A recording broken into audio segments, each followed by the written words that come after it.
Shalom Ubrajá, bienvenidos. Hoy, día de Ta'anit Esther, el ayuno de Esther, víspera de Yom Purim. Vamos a comenzar con nuestro estudio de hoy de Daf Yomi. Estamos estudiando Masechet Shabbat.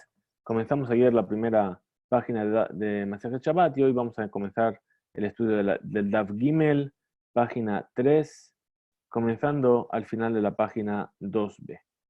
Ahí tenemos la página. Y aquí tenemos a las personas que están conectadas. Muy bien, entonces, ahí es donde comienza. Dice así.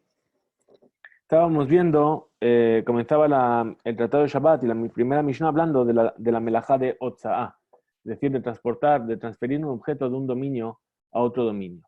Y había traído el ejemplo de un pobre y un Baal Habait y una persona que estaba en su casa. El pobre estaba en la calle y el otro estaba en su casa. Es decir, un dominio público y un dominio privado. Bien, y de cómo se podía llegar a transgredir la prohibición de Otza'á a través de la transferencia de un objeto del pobre al dueño de la casa, o que el pobre introduzca dentro de la casa, o que saque de la casa, o que el dueño de la casa saque de la casa o introduzca de la mano del pobre hacia la casa. Bien, habíamos hablado del concepto de Akira y Anahá, es decir, levantar el objeto y posar el objeto. Bien, y habíamos visto también, por último, que era lo que nos dice la Mishnah, es que eran Otza'ot HaShabbat Shenaim Shenarba, que son dos, que en realidad eran cuatro dentro, y dos que eran cuatro fuera, es decir, en realidad hay 8 posibles casos. Y eso es lo que estamos viendo ahora.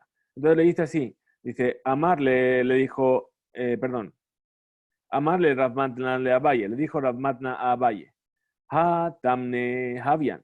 Dice, y realmente hay 8 casos. Tartesre Havian, en realidad hay 12 casos. Entonces, Abaye viene y lo objeta, dice, Veleta Meja. Pero según tu razonamiento, si 3 había, en realidad debería haber 16 casos. ¿Sí? Entonces pregunta más bien, ¿por qué la Mishnah no habla de 16 y solamente habla de 4 dentro y 4 fuera?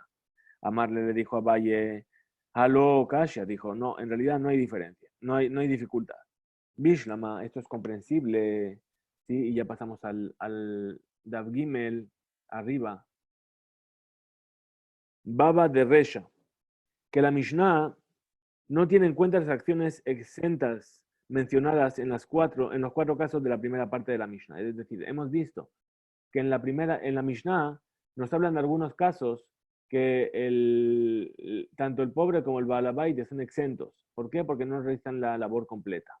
Bien, entonces esos casos que son 4 no los tiene en cuenta la Mishnah. ¿Por qué? Porque dice Patur mutar lo katane. Porque la Mishnah no enseña que las acciones para las cuales a la vez está exento de hatat y que están permitidas, es decir, patur o mutar. Ela, baba de cefa, pero en cuanto a las acciones exentas mencionadas en las 4 de la última parte de la Mishnah, de patura balasur, que son acciones para las cuales está exento de traer un sacrificio, pero que están prohibidas por los sabios. Kasha es difícil realmente, es decir, no son 8 casos, son más casos. Por eso dice son 16. Son 12, perdón. Rav Matna declaró que las acciones exentas en las 4 primeras partes de la Mishnah son exentas pero permitidas. La Gemara entonces abre un paréntesis para marcar que no es el sentido habitual de la expresión exento, ¿sí? Que normalmente se encuentra en la Mishnah. Entonces dice, mi ika bekule Shabbat paturu mutar.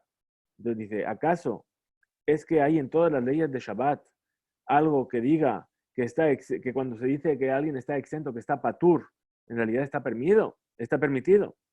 Ve a Shmuel, y por lo tanto dijo Shmuel, Kol peture de Shabbat, todas las excepciones mencionadas a propósito de las transgresiones de Shabbat, patur, abalasur, una persona está exenta, pero está prohibido por los sabios que hagan así. Bar, mehane tlata de paturu mutar, salvo 3 casos en los cuales está exento y ha permitido. ¿Cuáles son estos 3 casos? Vamos a ver más adelante en la página 106, que dice Tzidatzvi, el que caza a un ciervo, ahora vamos a ver cómo es el caso, el que atrapa a una serpiente y el que hace una incisión en un furúnculo. ¿Cuáles son estos tres casos? Es decir, una persona está en una habitación, sentado en la puerta de una habitación, donde dentro hay un ciervo. Y entonces viene otra persona y se sienta junto con esta misma persona en la puerta. ¿Qué es lo que está haciendo? Está impidiendo que el ciervo pueda salir por la puerta y eso se considera que lo está cazando. Entonces eso está permitido y también está, está exento de traer ofrenda y además está permitido hacer así. El segundo es el caso de una persona que caza o atrapa una serpiente por miedo a que venga a morderlo. ¿Sí? Perdón, los vídeos hay que darle al vídeo, por favor.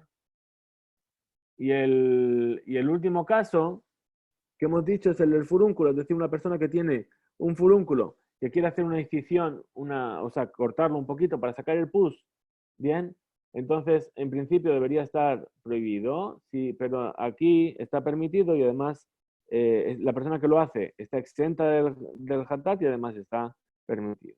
Entonces eso se refiere que esos son los tres casos en los cuales es patur umutar. De Shmuel viene a testificar que esos son los únicos casos en el que el término que una persona está patur significa que está exento y que es permitido. ¿Sí? Como los cuatro primeros casos entonces de la Mishnah podrían entrar dentro de esta categoría si solamente dijo que hay estos cuatro casos nada más.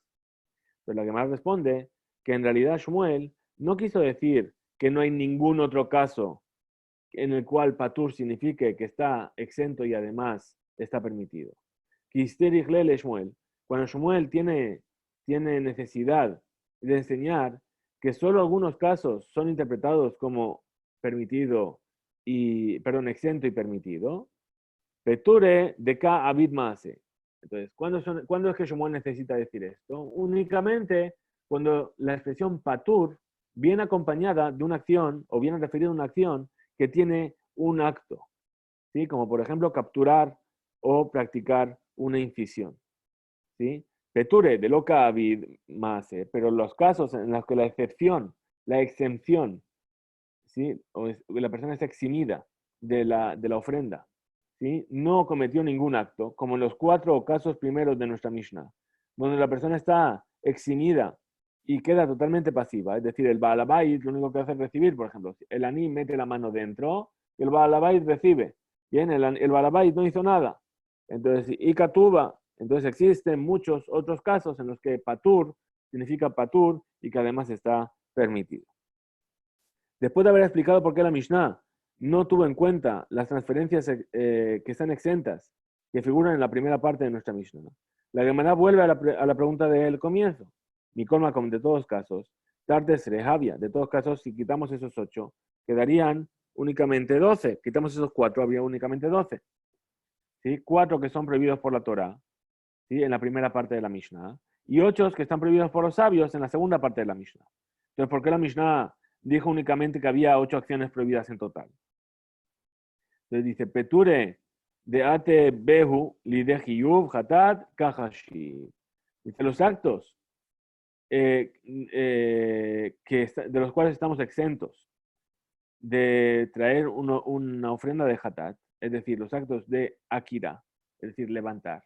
¿Por qué? Porque el que levanta no quiere decir que vaya a posarlo. No está haciendo ninguna acción prohibida en Shabbat. El que posa está completando la acción que está prohibida en Shabbat. Entonces dice, los casos en los que se levanta, la Mishnah los cuenta. De lo atebehu lidehiu hatat velo kahashib. Es decir, los casos en los cuales el acto, no, perdón, los casos en los cuales, de excepción, por los cuales no podemos llegar a hacernos obligatorios, o sea, no llegamos a tener la obligación de traer un korban hatat, es decir, los actos de posar, la Mishnah no los cuenta, es al revés, perdón. El que levanta seguro que lo va a acabar posando. Entonces ahí sí que la persona va a tener un korban hatat que traer, y en el otro caso, en el de posar, como él no levantó, no comenzó la melajá, entonces él está exento de traer un korban hatat, y por eso la Mishnah no los cuenta. Entonces, dice así. Hemos asegurado que cuando dos personas se asocian para pasar un objeto de un dominio al otro, todas las dos personas se exentan de la obligación de traer un hatat. Es decir, uno levanta y el otro posa. Entonces pregunta la Gemara, Shenhem Peturim, ¿sí? ¿Realmente los dos están exentos? Vea, It'abida Melajá Benayu. Si en realidad entre los dos han completado una labor que está prohibida. ¿Cómo podemos entonces decir que están los dos exentos? Pues responde la Gemara, Tania, ¿sí? Se enseñó en una vereita. Rabbi Omer, Rabbi dijo, Me'am haares ba'asotá. Es decir, el texto de la Torá dice que con una persona del pueblo viene a cometerla, a hacerla. ¿Sí? Haose et kula, ¿qué quiere decir que viene la asotá para hacerla? Que viene a hacerla toda, completamente. Todo el acto prohibido en su totalidad. Y ahí es cuando tiene la obligación de traer un korban hatat, una ofrenda de hatat. Velo haose et mixata, pero no aquella persona que hace solamente una parte del acto prohibido. Yahid de asao tajaya. Un solo individuo que cumple todo el acto prohibido, tiene que traer su ofrenda de hatat. Shenaim be'asu peturim. Y si dos personas son los que hacen toda la acción prohibida, entonces están exentos de traer un korban hatat. La Gemara enseña, trae una enseñanza que es parecida. Dice, Idmar Nami también fue dicho así. Amar Rabijía Bargamda, dijo Rabijía Bargamda, Nizreka mipi jabura beamru. Es decir, fue unánimemente expresado por la asamblea de los sabios que han dicho así. Va a sota, cuando la Torah dice va a sota al hacerla, al cometerla, Yahid Shasa Hayab, una persona que está sola y hace la acción prohibida, tiene que traer un korban hatat, una ofrenda de hatat. Shenaim Shasua Teturim, pero si son dos personas que la realizan, entonces están exentos de la ofrenda de hatat. Muy bien. Va Emine. Rab, mi Rabbi. Dice, Rab le preguntó a Rabbi. It'ino Javero Ochlin Umashkin. Si el acompañante de alguien, si el acompañante de alguien puso sobre él alimentos y bebidas en un dominio privado. Veotzian Lahut. Y esa persona, así que estando cargado, entonces salió y sacó esos objetos al dominio público y caminó en ellos. Mau, ¿cuál es la ley? Akirat Gufo, que Akirat Jefes, mi me como, dame. Entonces, ¿acaso? ¿Sí? ¿Cuál es la ley? El hecho de levantar con su cuerpo, es decir, de comenzar a andar, ¿se considera como el hecho de levantar el objeto de su lugar? Umit Hayev, y entonces es culpable. O dílmalo, o a lo mejor vamos a decir que no. ¿Sí? Es decir, lo que está preguntando aquí es que una persona hace una kira, pero lo pone dentro del dominio privado, se lo pone a la otra persona. El hecho de que esta persona empiece a caminar y salga fuera al dominio público, se considera que cuando comenzó a caminar hizo esa akira, levantó el objeto, es decir, como que sacó el objeto de su lugar, levantándolo o comenzando a desplazarlo. ¿Sí? O a lo mejor podríamos decir que no, que como ya lo tenía sobre él y él no levantó el objeto del suelo, entonces no se considera que esa persona hizo la akira. A Marlé le dijo Rab, Hayab, esa persona es responsable. O sea, es culpable de haber transgredido. Veno domé le yadó. Y tienes que saber que el cuerpo de la persona no es como la mano. Maitama, ¿cuál es la razón de esto? Gufo nayeh. El cuerpo de una persona reposa. La mano lo nayeh, pero la mano de la persona no está quieta. Es decir, el cuerpo normalmente está en un lugar, ¿sí? Y cuando va a comenzar a caminar es como si hubiese hecho una akira, como si hubiese levantado el objeto. Pero las manos nunca están quietas, siempre están moviéndose de un lado para otro. Entonces, por eso, el hecho de que se mueva no se considera una akira. Entonces pasamos a la Mudbet y dice, amarle Rabijilla le Rab. Le dijo Rabijilla a Rab, Bar Pachte, hijo de nobles, lo aminalaj. ¿Acaso yo no te había dicho, Kikae Rabbi Beha Masechta, cuando Rabbi está absorto en un tratado, lo teshaile bemasechta ajarite, no le vengas a hacer una pregunta sobre otro tratado. Dilmala abadate, porque corres el riesgo de que te responda de una manera incorrecta, ¿sí? Visto que en el otro tratado, ¿sí? No está realmente, como está ocupado con otro tratado, a lo mejor su espíritu no está totalmente concentrado en lo que le estás preguntando. De Ila de Rabbi Gabra, Rabahu, porque si Rabbi no era un hombre tan grande, Kasafte nunca habría corrido el riesgo de ponerlo en un apuro. Dimshane lach shinuya, de lav shinuyahu, puesto que te hubiese podido dar una respuesta que no es una respuesta. Es decir, que a Rabbi, cuando está así ocupado, no vengas a hacerle preguntas fuera de tema. ¿Por qué? Porque corres el riesgo de ponerle en un apuro y es una persona muy importante y no es conveniente de que él se equivoque en estas cosas. Tatabjía concluyó y dijo, Ashta mihat shapir meshane lach. Y ahora, sin embargo, te respondió bien. De Tania, como dice una breitá y se enseñó así, conforme a la respuesta de Rabbi, Hayata un ojalin un mashkin mi beodio. Cuando una persona se encontraba en un dominio privado y estaba cargado con alimentos y bebidas, ¿sí? Y los levantó el viernes, cuando todavía era de día. Es decir, levantó los objetos cuando todavía no era Shabbat y se los puso encima cuando todavía no era Shabbat. Otzian lahuz mishe hashecha, y después vino y salió al dominio público después de que ya cayó la noche. Hayab, entonces ahí ha incumplido la prohibición de Otza de transportar un objeto al dominio público.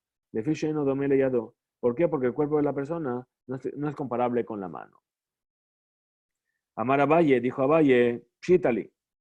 Dice, según nuestra Mishnah, es evidente para mí que Yadosh el Adam, que la mano de un hombre, cuando está extendida entre un dominio y el otro, no adquiere el estatus del dominio en el cual se encuentra el resto del cuerpo. Es decir, en lo que Reshut Harabim es considerado como un dominio público. Si la persona se encuentra en un dominio público, velo que Reshut Harabim, ni como un dominio privado si la persona se encuentra en un dominio privado.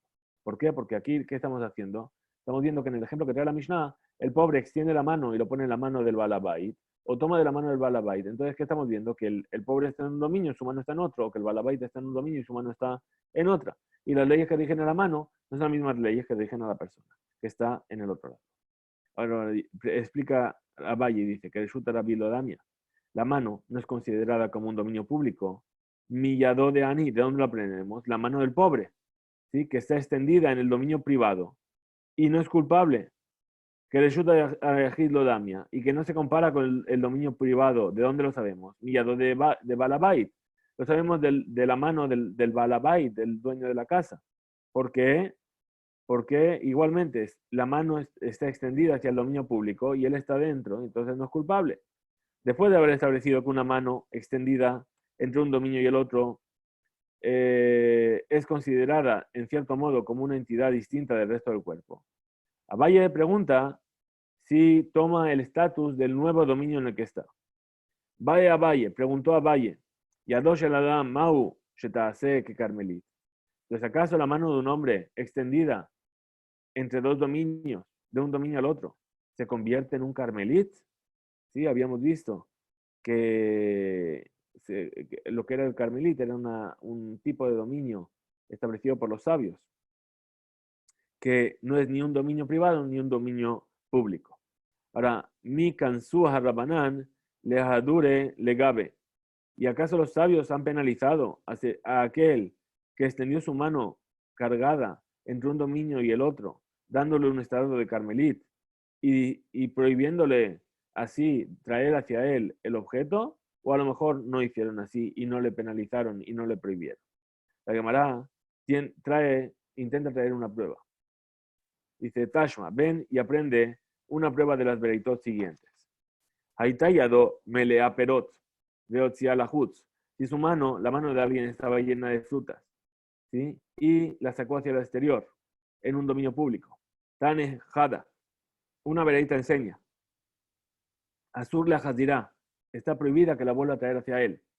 Betane idach, y en otra vereita se enseñó, mutar la hazirá, que está permitido traerla hacia él.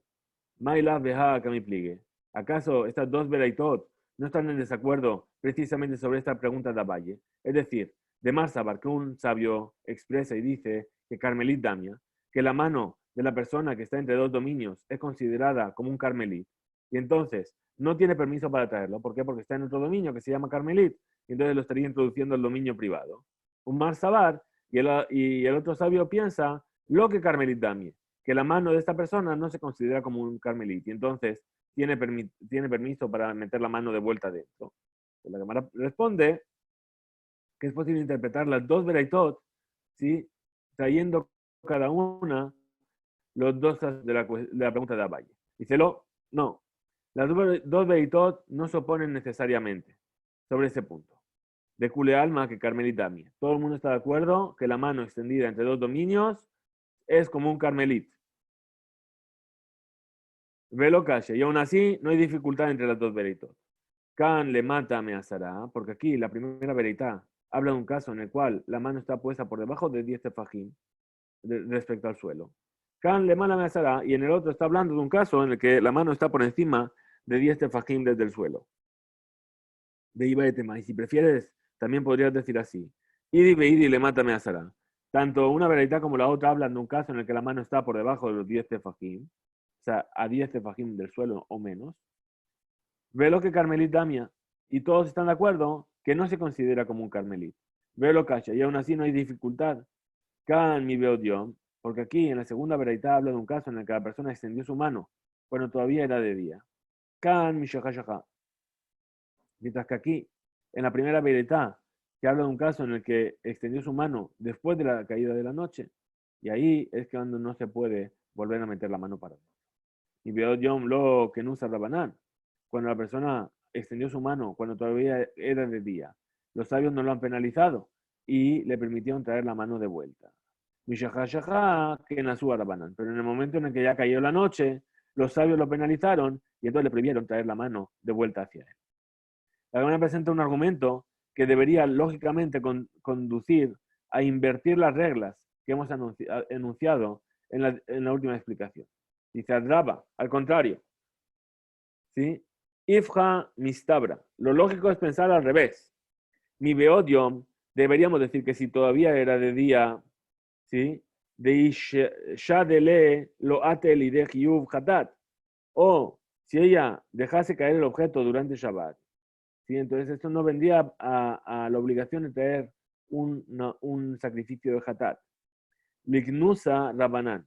Y los sabios ahí entonces le penalizaron y le prohibieron traer su mano hacia adentro. ¿Sí? Pero cuando ya se hizo de noche, o si dejase caer el objeto y viniese a estar obligado a traer un korban hatat. Lo lignesúa rabanán. Entonces ahí los sabios no le penalizaron, de miedo a que esa sanción traiga una profanación del Shabbat contra una prohibición de la Torah. Pues la Gemara, ¿qué es lo que aprende de aquí?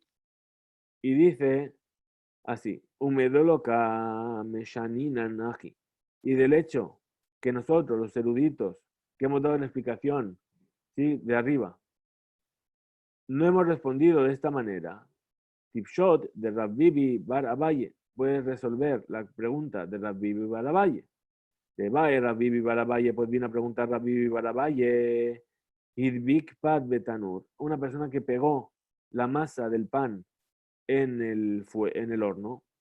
¿Sí? Es decir, los hornos antes eran así de arcilla y se pegaba el pan a las paredes para que se cocinase. ¿Sí? Porque dentro estaba el fuego en medio y se calentaba todas las paredes y ahí se pegaban los panes. Dice una persona que vino a pegar su masa del pan sobre la pared del horno.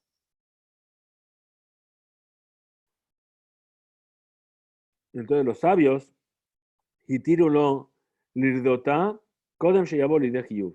Los sabios, los sabios le permitieron quitarla antes de que la persona se vuelva culpable y tenga que traer un korban hatat. O lo itiru, o a lo mejor es que no le permitieron hacerlo. O lo itiru, perdón, tipshot de lo itiru. Entonces responde la Gemara y dice, si te apoyas sobre la lógica que hemos seguido más arriba respecto a los eruditos de la Torá, tienes que resolver la pregunta y decir que los sabios no le han permitido quitar esa masa. Bien, entonces la Gemara responde y dice, halokash, en realidad no hay dificultad. Tipshot. Y puedes en realidad resolver la pregunta de Rav Bibi a partir de la explicación que dieron los eruditos.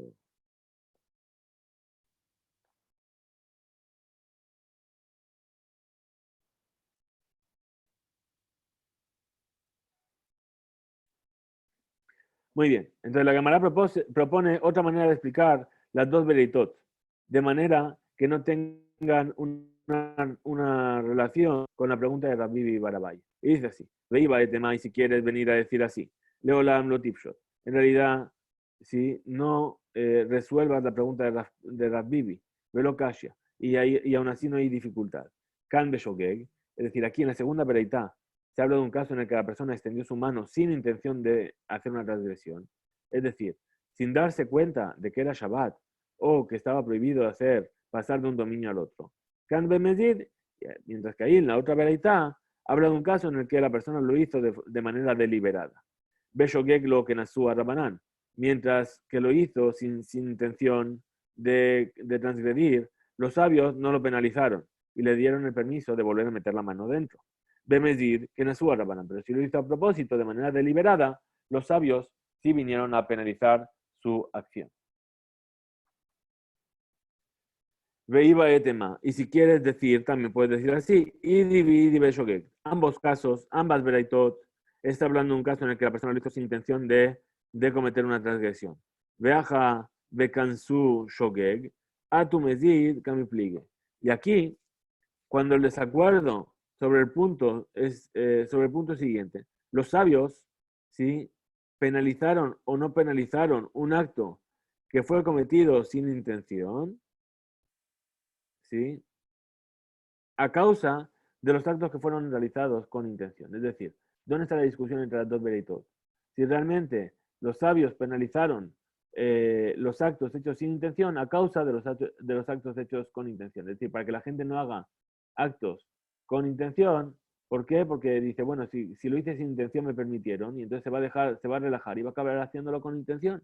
Entonces, por eso discutieron los sabios. Uno dijeron que le vamos a poner knas, es decir, vamos a prohibir por orden rabínico que vuelva a meter la mano. Y el otro dijo, no, ¿sí? No, es decir, que Nasu, Kansu Shogeg Atumezid, penalizaron los actos cometidos sin intención de cometer una falta a causa de los actos deliberados. Umar Sabar, y el otro sabio piensa, el que enseñó en la segunda vereitá, Lo Kansu Shogeg Atumezid, que no penalizaron los actos cometidos sin intención de transgredir a causa de los actos deliberados. Me iba a tema. Y si quieres que te dé otra explicación. Leolam lo cansó. En realidad, todo el mundo está de acuerdo que no penalizaron los actos cometidos sin intención a causa de los actos deliberados. Kan leotahatzer. Entonces, ¿dónde está la dificultad? ¿Sí? Aquí en la segunda vereitá hablamos de un caso en el que la persona quiere traer su mano en el mismo patio, ahí donde la extendió la mano, ¿sí? Kan de Hatzer Ajer, mientras que ahí en la primera vereita habla de un caso en el que la persona desea traer su mano a otro Hatzer, a otro patio. ¿Sí? Ya hemos acabado el Daf Gimel, ahora vamos a avanzar unas cuantas líneas hasta los 2 puntos en la Daf Dale. Pero la Gemara cita lo que sirve de base para esta distinción. Dice que de Baemine Rabba me Rab Nachman. Y así es como Rabba le preguntó a Rab Nachman. Pero de la Jutz. Si su mano estaba llena de frutas y la sacó al exterior, Maula Hazirale o Tahatzer, ¿acaso tiene permitido devolver la mano, traerla de vuelta al mismo patio en el que se encuentra? Amarle, Rab Nachman le dijo a él, mutar, está permitido. Y Rabba continuó y dijo, Lehatzer Ajeret, Mau, ¿y cuál es la ley si quiere poner su mano en otro patio? Amarle, le dijo Rab Nachman, Asur, ahí está prohibido. Umayshena, ¿y cuál es la diferencia entre los dos casos? ¿Por qué le permiten traer su mano de vuelta a la misma al mismo patio y le prohíben, ¿sí?, vaciar su mano o llevarla en otro patio que esté cercano? Dice, Leji Tehul Alá Korah Dim Leja. Sí, es decir, cuando te has medido, cuando hayas medido un cor de sal, ¿sí?, en salario para mi explicación, te la diré. Es decir, cuando me pagues, te voy a decir. Lo vida mahashabto. Ahí, cuando trae su mano y la vacía en su propio patio, su intención primera no se realizó. Aquí, que vino y sacó su mano y vació su mano en otro patio, su intención primera, que era de sacar el objeto y cambiarlo de lugar, sí se realizó. Es decir, ¿de qué estaríamos hablando? Estaríamos hablando de dos patios colindantes que en medio tienen un reshuta a Rabim. Entonces, ¿qué pasó? La persona extendió las manos, pasó por el reshuta Rabim. La pregunta es, ¿puede volver a meter las manos o puede acabar de llevarlo hasta el otro patio? Bien, entonces por eso ahí le dijo Rabá, le dijo Rabá, dijo no, perdón, Rav Nachman le dijo a Rabá, no, en ese caso está prohibido si lo quiere llevar al otro patio. ¿Por qué? Porque a fin de cuentas, ¿qué es lo que él quería? Pasar de este patio a ese, ¿sí? Y lo hizo a través de una transgresión. Entonces no le vamos a permitir que lo haga de esa manera. Si en cambio, si la vuelve a meter para adentro, que no hizo lo que tenía en un principio intención de hacer y por lo cual empezó a transgredir, entonces en ese caso podría volver a meter la mano y dejar los objetos en su propio Hatzer. Bien, con esto llegamos a el final de nuestro estudio del DAF de hoy. Bien, la verdad es que estamos haciendo unos dapim, son bastante cortitos al principio. Bezrat Hashem, en los días que están por venir, se irán extendiendo un poquito más los dapim y podemos profundizar un poquito más en nuestro estudio. Muchas gracias a todos. He visto que hay muchos nuevos participantes, me alegro mucho, bienvenidos y espero que podáis seguir nuestro estudio de manera regular, Hiskube Imsu, que tengamos, Bezrat Hashem, un Tzom Kal, un Tzom Moil, un ayuno que sea productivo para despertar nuestra Teshuvah y para poder prepararnos de una manera correcta para la celebración de Purim y que mañana, Bezrat Hashem, tengamos un día, o esta noche ya, un día de Purim muy, muy feliz y que podamos llenarnos de alegría y que se cumpla en nosotros el versículo que dice la Yehudim Ayetá, Orá Besimcha Besazón Vikar, que los judíos tuvieron luz y alegría y regocijo y aprecio, que cada uno nos mande de Fuashelema, Besorot Tobot, y que tengamos un muy buen día de Purim. Mañana tengo intención nuevamente de hacer el Shiur, a lo mejor va a ser un poquito más tarde, sobre las 9:30 o 10. Bezrat Hashem, el tiempo también de acabar la tefila, que es un poco más larga, y de poder hacer Mishloach Manot y algunas pequeñas mitzvot de Purim. Y entonces nos veremos mañana. Un saludo, muchas gracias.